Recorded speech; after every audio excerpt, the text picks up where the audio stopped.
Alright guys, we got the side banner for the month of December featuring the Providence Gundam and Kampfer. So let's actually start off with the battleship, or let's actually start off with the feature list. There's actually nothing new, so only the URs and the new battleship. They are the only three new things in this banner.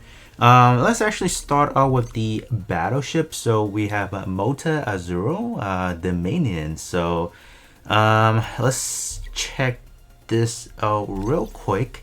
So again, great tags on this one. Actually, this is actually our second iteration of the rival tags. I mean, I would love to actually get a copy of this, but man, I don't think I have the heart to actually summon for it.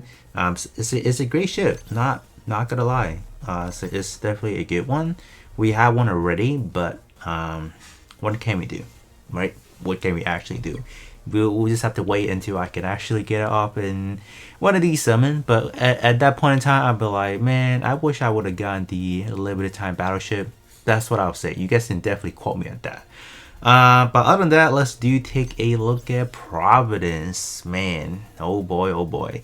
Providence Gundam, as far as looking at the flash stat for the supporter, well, Psycho Zaku is still coming in high with 11,647, while this one is only sitting at 10,658. So that is actually going to net Providence right in fifth slots, right in between where Lassim and Unicorn, the Awakening, is currently sitting at. So that's what we're roughly sitting at about. HP coming in at 100,000, roughly about where the others are. So it's definitely pretty midline. So you know, pretty typical for the UR support right now. Let's take a look at the animation. It's not bad actually. I do actually like whatever they have as far as like the actual artwork on here. Not necessarily this one. I don't know. It just something seems odd to me about this one. Maybe potentially. But let's take a look at the applicable tags. Before that, mobility 5 is good. But tags we have 8. Art series, Gundam, Rival, Zaf, Lightning Fast, C series, Commander Type, and Black. Okay. Lightning Fast is certainly one of his best tag right now. Rival coming in at second. It depends because Rivals isn't necessarily like the biggest team. It does have a Eternal Rose, to keep that in mind. But then again, you're simply, I would say, you don't really need the Providence because there is a mission where you have to complete it free to play anyway. So even though it is on that category, it doesn't necessarily makes it all that great in a way. But at least you do have Lightning Fast, so potentially could be pretty useful depending on the content that we're looking at. Hey, there's this guy that I have not showcased yet because I'm busy. So I'll probably get to it tomorrow, something like that. So I'll definitely squeeze through it. But other than that, it does have the shield defense, so at least you do have that. Let's take a look at the weapons. We have the large beam saber. Nothing really worthwhile on that one. Power is pretty pathetic, just like many of the other like close range. Unless you are specifically a melee based unit, then that should be good. But Providence being a range oriented wouldn't be that great. The beam rifle, it's kind of whatever. The Dragoon system, the non-EX version, is coming in at 5,400. Okay. I wonder how that stacks up against the free-to-play durability version of it. I wonder which one is actually higher. I probably won't check right now, but just wanna kind of like sidetrack into that as well. This one is actually a debuff for the special weapon, so not bad. If this one is actually a 30%, we will be cooking that point because this is a 2 to 5 range, so that's actually really nice for all the debuffs. So that's not bad. The Dragon System EX, this one is actually a defense down. I don't know. We actually need more defense for this specific unit or from this specific series that's applicable for, but sure. 6,600. It's not bad. Yeah, it's not bad. It got crit rate as well. Oh, this one is actually better. Wow. And this one actually scales from everything. So for palette wise, everything from range, melee, and awakening stats, those are going to be very, very important as well. As far as the debuff that's applicable, is going to be for beam special and obviously the defense. So you can actually triple debuff, and Providence could actually offer you some great return. Actually, not bad. Definitely not bad. Abilities wise, we're looking at increased mobility and energy recovery. Level 3, increased mobility by 15, and that is actually pretty good for a support unit specifically. And being very realistic with you guys, you've been talking about at. Can I just do not fully max out? If you're not doing like a max out Providence, max limit break, chances are you're not starting out at 443 energies. So having an extra 5% every turn going in is actually very underrated, yet very, very helpful. So we'll definitely take that. We got the facial armor level 3, so this is only for this physical weapon. Reduce damage by 30. So obviously not cooking right there, because going with the lore of the just any of the seed series, obviously the facial armor only for the physical, not beam, kind of bad. All right, we have an HP condition, so increase attack by 15 when HP is below 50. So it may be a good trade-off to just burn through the 51% to proc an extra 15% stat in a way. I think that could be pretty good. Let's take a look and see how Le Creuset is actually, how's that actually stacking up against.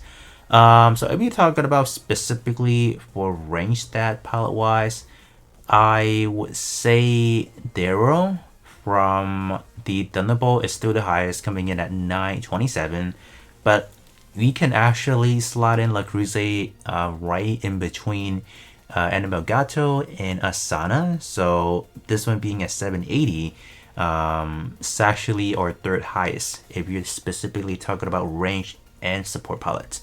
If you are speaking as far as the awakening stats, then this is actually going to be a tie number with the Master Black Dragon as the character palette. Well, I wouldn't even count that iteration as like a true palette, because as far as any of the that specific lineup, you can't separate the unit and the palette. So I would actually scratch it off and say it's actually in between Pop the Shiroko and Shin Asuka. 813. So it's actually pretty good, because if you add both the range, awakening, and the melee for specifically for Providence, you are netting up a pretty high digit for that. So it's actually not bad. We'll definitely take that. It's gonna be 2 support, so that's gonna be great. Tag on this one is actually good as well. Moving forward, I'm pretty sure they'll add more of those like specific eternal role where a specific unit category, or specific unit tag and a pilot tag. So this is gonna be good. All series, rifle, Zap, C series, mass, soldier, leader, Gundam pilot, and mono eye. So it's actually a great, a good variety to choose from. Skills with a boost, range, awakening boost level 4, and attack burst level 4.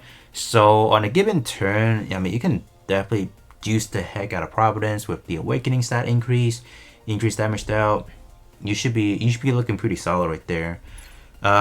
Character ability when supporting. Wow, this is another one of those Pop the Shiroko situation where increase on attack by 20.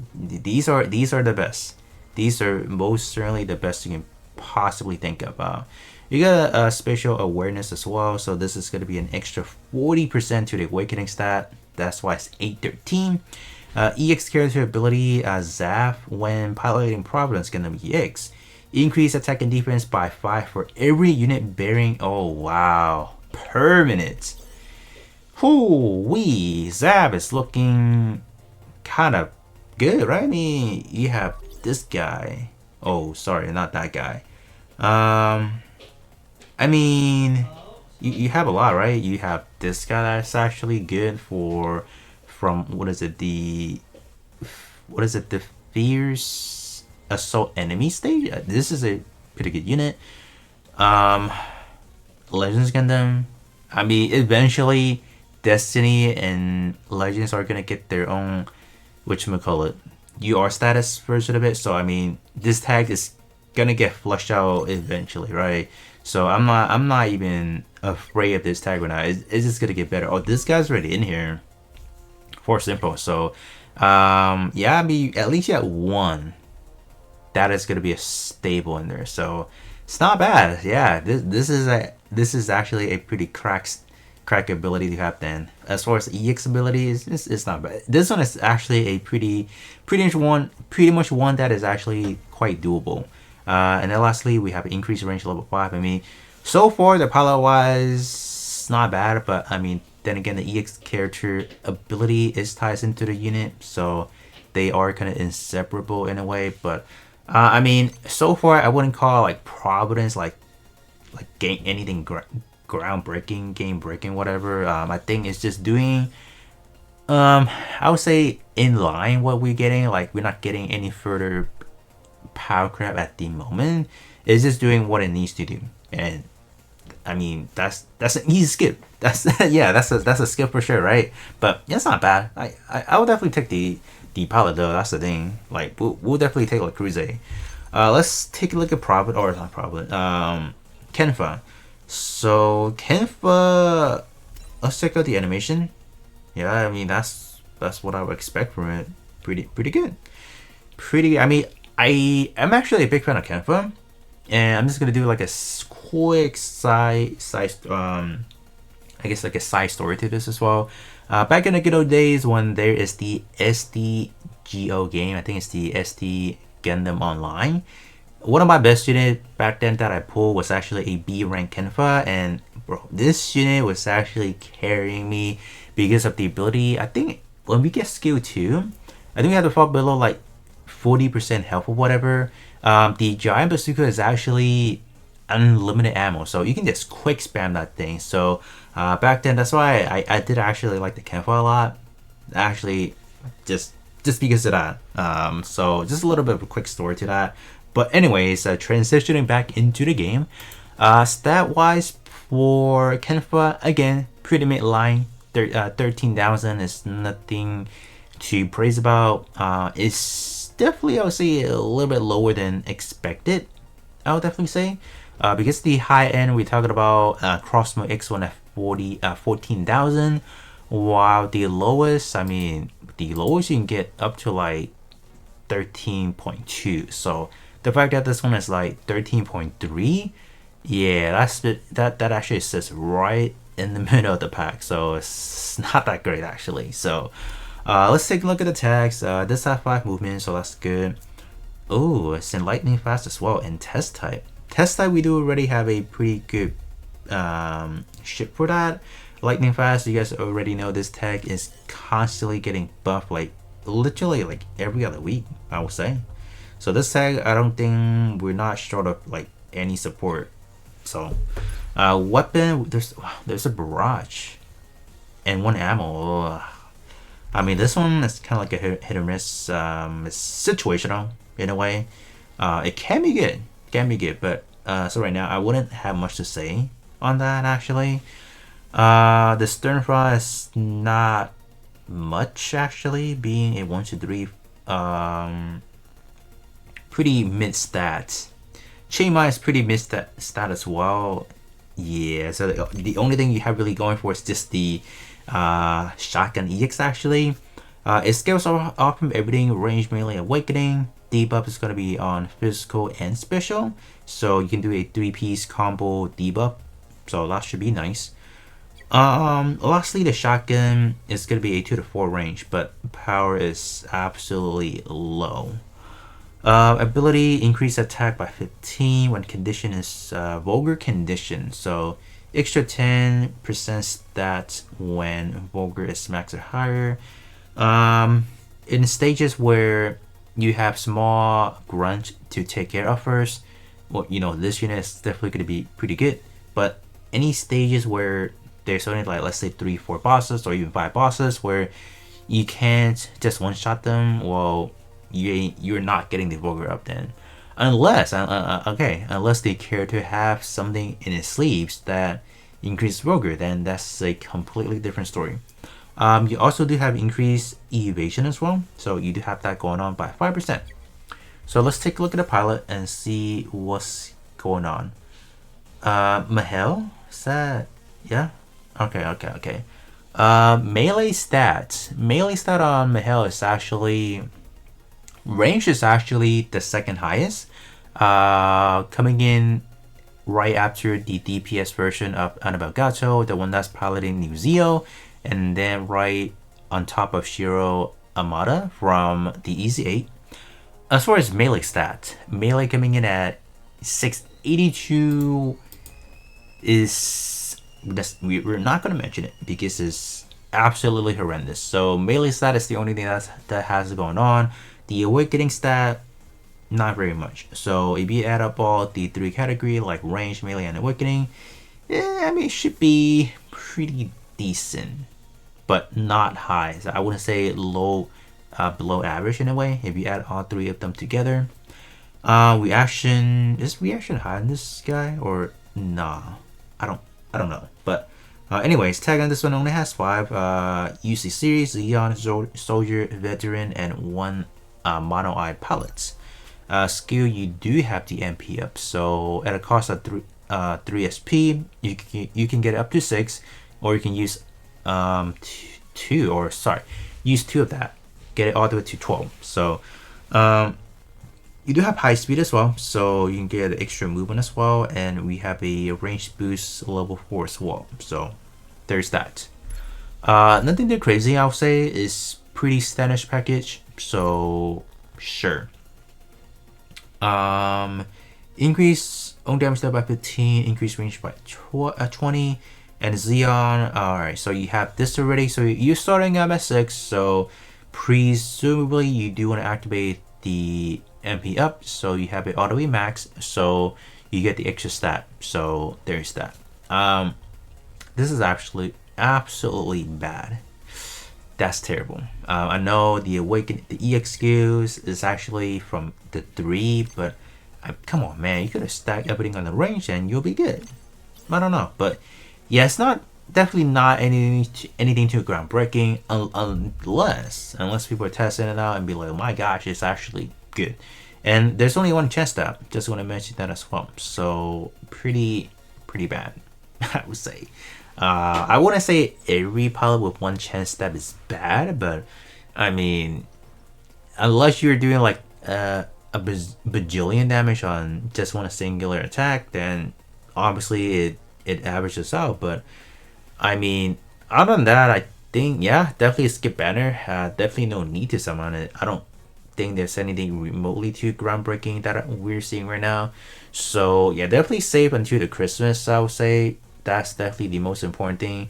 And the banner is actually going all the way into next year on the 5th. So plenty of time to wait. That's actually really good.